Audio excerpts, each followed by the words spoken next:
Hello, hello, hello. Welcome back, everybody. SnoozeVGC, and today I'm going to give you some industry secrets. So hold on tight. Don't let the bed bugs bite.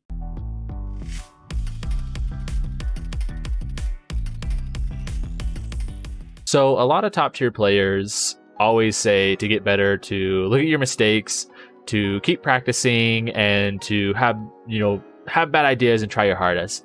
That's great. But how's a good way to review your mistakes? How's a good way to practice? They just throw it out there hey, if you want to get better, put in the time, put in the practice. Is that just mindlessly going around on Showdown or Battle Spot and battling for 15 hours a day and maybe just magically you'll get better? Maybe. I mean, I'm sure people have done it that way where they just battle, beat their head against a brick wall. But today I'm going to show you how you can get better a lot faster than doing a million games on Showdown over and over and over again and just getting into monotony. And we're going to talk about what it means to actually practice. So this is coming from personal experience because this is what I used when I was getting ready for Utah Regionals in 2017, which is the regional that I won. So what I did is something called the 80 game test. Now, if you are a Patreon of Alex Ogloza, you know what the 80 game test is. If you aren't a Patreon, you really should be, because when he's on and it's in season, he is dominating. Right now he's on a break because the tournaments aren't happening right now, right? So there's really no point in doing analysis. But he has this service called the 80 game test. And I won't show you a lot about it because I think you really should just go and become a Patreon and you'll get access to it all. But this is how it works. So this is a preview of what the 80 game test looks like. So you have an Excel spreadsheet, and on that spreadsheet, you have a bunch of different boxes that look like this one up here. And you write down all your leads. So what you led, your first two, and what the opponent led. So you see that on top, and then you write down your first two attacks that you did and on what Pokemon, and what they did and on what Pokemon, and then you post a Showdown link. So basically what this is doing is you're going, okay, you're separating your team into leads. So you're like, I lead this, and I lead this, and I lead this, and those seem to be my common lead. This one doesn't seem to work very well versus somebody that's going to lead this and bring these four. And you'll mark it win or lose however you want. Usually you'll turn the green line to a red line if it's a loss, and then you can go back and you look at that oh man, this lead of Dragapult and Whimsicott lost every time I led it. What are the correlations between that? And you can look to see what your opponent was leading and what they were doing to start putting pieces together about why that lead isn't working and maybe why you should switch to something else when you see this type of 4 Pokemon. So that's kind of how it works, right? So instead of just going on and just mindlessly playing games, you're playing a game and then you're breaking it down. You go back to your Excel spreadsheet where you'll have this and it's all color coordinated, and you write down, I led Dragapult, Whimsicott with Gengar and Indeedee in the back, and he led whatever he led. It beat me or I beat it, and this is what I did first. And be like, okay, that worked, that didn't work. What can I do to change that? And what can I change to make so that this lead combination that I keep losing to constantly isn't gonna be such an issue? So here's an example of how I did it. So back in 2017, when I was working on a team, I really wanted to use Rain because I love Rain. Rain is the best. And at the time, Pelipper had gotten Drizzle, and Golduck was the premier Swift Swimmer. And then these were some of the stronger Pokemon that I felt like could cover. Steel works good in Rain because it helps with the fire weakness. Same with Grass. But I needed something to help take care of the Steel types and the other Grass types. So I had Alola Marowak on there because it's a beast. It gets the Thick Club and boosts its attack. And then Snorlax was also a potent threat because of Belly Drum, Curse, helps you with Trick Room, and so on and so forth. So I took that, and I took Alex Ogloza's 80 game test breakdown, and I did my first 80 games, and then it went to this. So as you can see the difference, right? I changed Tapu Bulu to Kartana, because Tapu Bulu, while great, it wasn't covering what I needed. So it really it didn't have any fairy coverage. It just basically had grass coverage and then like superpower. But it was too slow. It could get KO'd It could get KO'd too easily before it could do anything else with the meta at the time. And I needed something to help pick up bulky things like Tapu Fini when it was in it. When I didn't have a terrain up, because sometimes Tapu Bulu, after an Intimidate, it wouldn't be able to pick it up, or it was too weak just in general to pick up some Tapu Finis.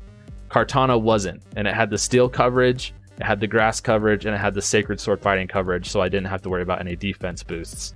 That helped with Tapu Fini, which was a huge issue for this team, and the steals for the other fairy types, like Tapu Lele, and then it had the fighting coverage for things like Snorlax, Gigalith, so on and so forth. And it was faster, which meant that I had a faster mode that I didn't always need Tailwind up to do big damage.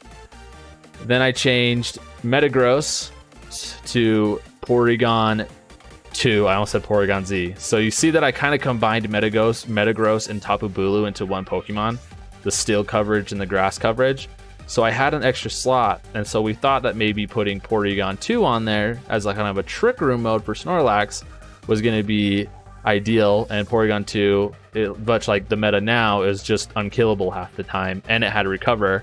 And then we changed Alola Marowak to Arcanine, so that I had Intimidate, which would help support my whole team, like Snorlax, my Golduck and all that, from the physical attackers like Garchomp at the time.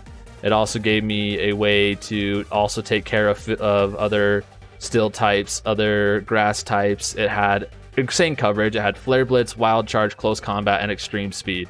So I had all these coverage options for the team, which meant even in the rain, I could still hit things with Wild Charges, Close Combats, Extreme Speeds. So it was a good change overall. So then I did another 80 game test with just this squad to see if it was good enough. And it didn't do well. I didn't do well with it. And so after the second 80 game test, so that's like 200, it's like I did an 80 game test, another 80 game test, and then I did an 80 game test with this team. So that's like 240 games in total for this final result, right? Porygon 2 wasn't really helping out that much. And the team suffered from priority fake outs and sucker punches and extreme speeds from other Arcanine. Like, I needed something to stop the priorities, and I also needed something to help me with Tapu Koko. In its terrain, it was too strong. It was doing way too much damage to my Pokemon, and it could KO Kartana. Z moves could take out Arcanine. It could, I don't remember if it could take out Snorlax, but I know it did a crap ton, and it was just a big issue.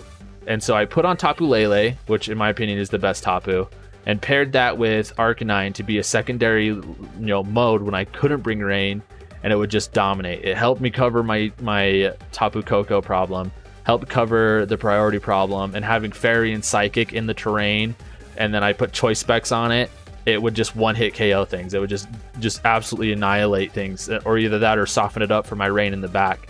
And I went undefeated in sets the whole tournament, and I went 20-5 in games. So I was destroying the competition, and it's all because of the 80 game test. So my 80 game test looks a little bit like this. So you see this. So this is one that I've been working on recently to try and get a team put together, because I haven't been using it, and I've been struggling a whole lot in the meta. And I feel like it's really because I haven't been using the 80 game test. So as you can see, I have all of my different leads marked out on what I use. They go down here. Look, I have a lot of different leads, and I think that's part of the problem, is I need to get some leads and kick them out. So looks like Dragapult and Togekiss, not a good lead. Look at all those losses. I have 2 wins, a couple more wins down here, but look at all those. Ugh. So bad. And now I can look at what they were leading. Togekiss, Dracozolt with Dusclops and Cinnamon on the back. Not good.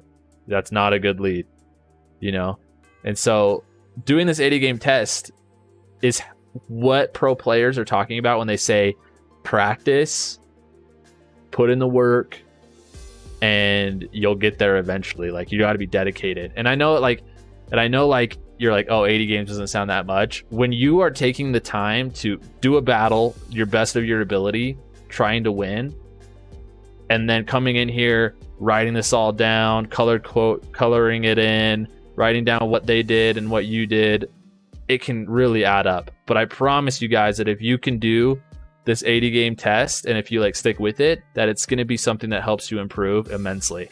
It worked for me. I was somebody that couldn't get out of like the 1300s. I was stuck there no matter how hard I tried. That when I started doing this 80 game test, I went from somebody stuck in the 1300s to somebody going into the 1700, 1900 range. Like, that's exponential growth from where I was, 1300s to 1900s almost. Just in like almost 300 games, because I got a team, I worked on it, I understood the team, I understood what needed to happen, what I needed to change, and how to play it, and that made me somebody who wasn't that great into somebody that knew what I was doing, and I could compete. And I won my regional, and I did that in 2018 with my team that I got top 4 at like this massive mid-season in California. It was like an 8-round mid-season and then top cut. And then I got top 16 at the Utah Regionals in 2018 as well with another Reign team, all because I was following this 80 game test and I worked on it the best of my ability. So if you, next time that you hear a pro player say the way you can win or get better is to practice, this is how you can practice. I wanted to give this as a way for people to see like if they were like me, when they're like, how do I practice and actually how do I actually get better? This is how you do it. This is one way that I know has worked because it worked for me. And it's one way that I think can work for anybody that puts in the time and writes down their stuff and reviews it regularly, because that means you will get better. This is how you do it.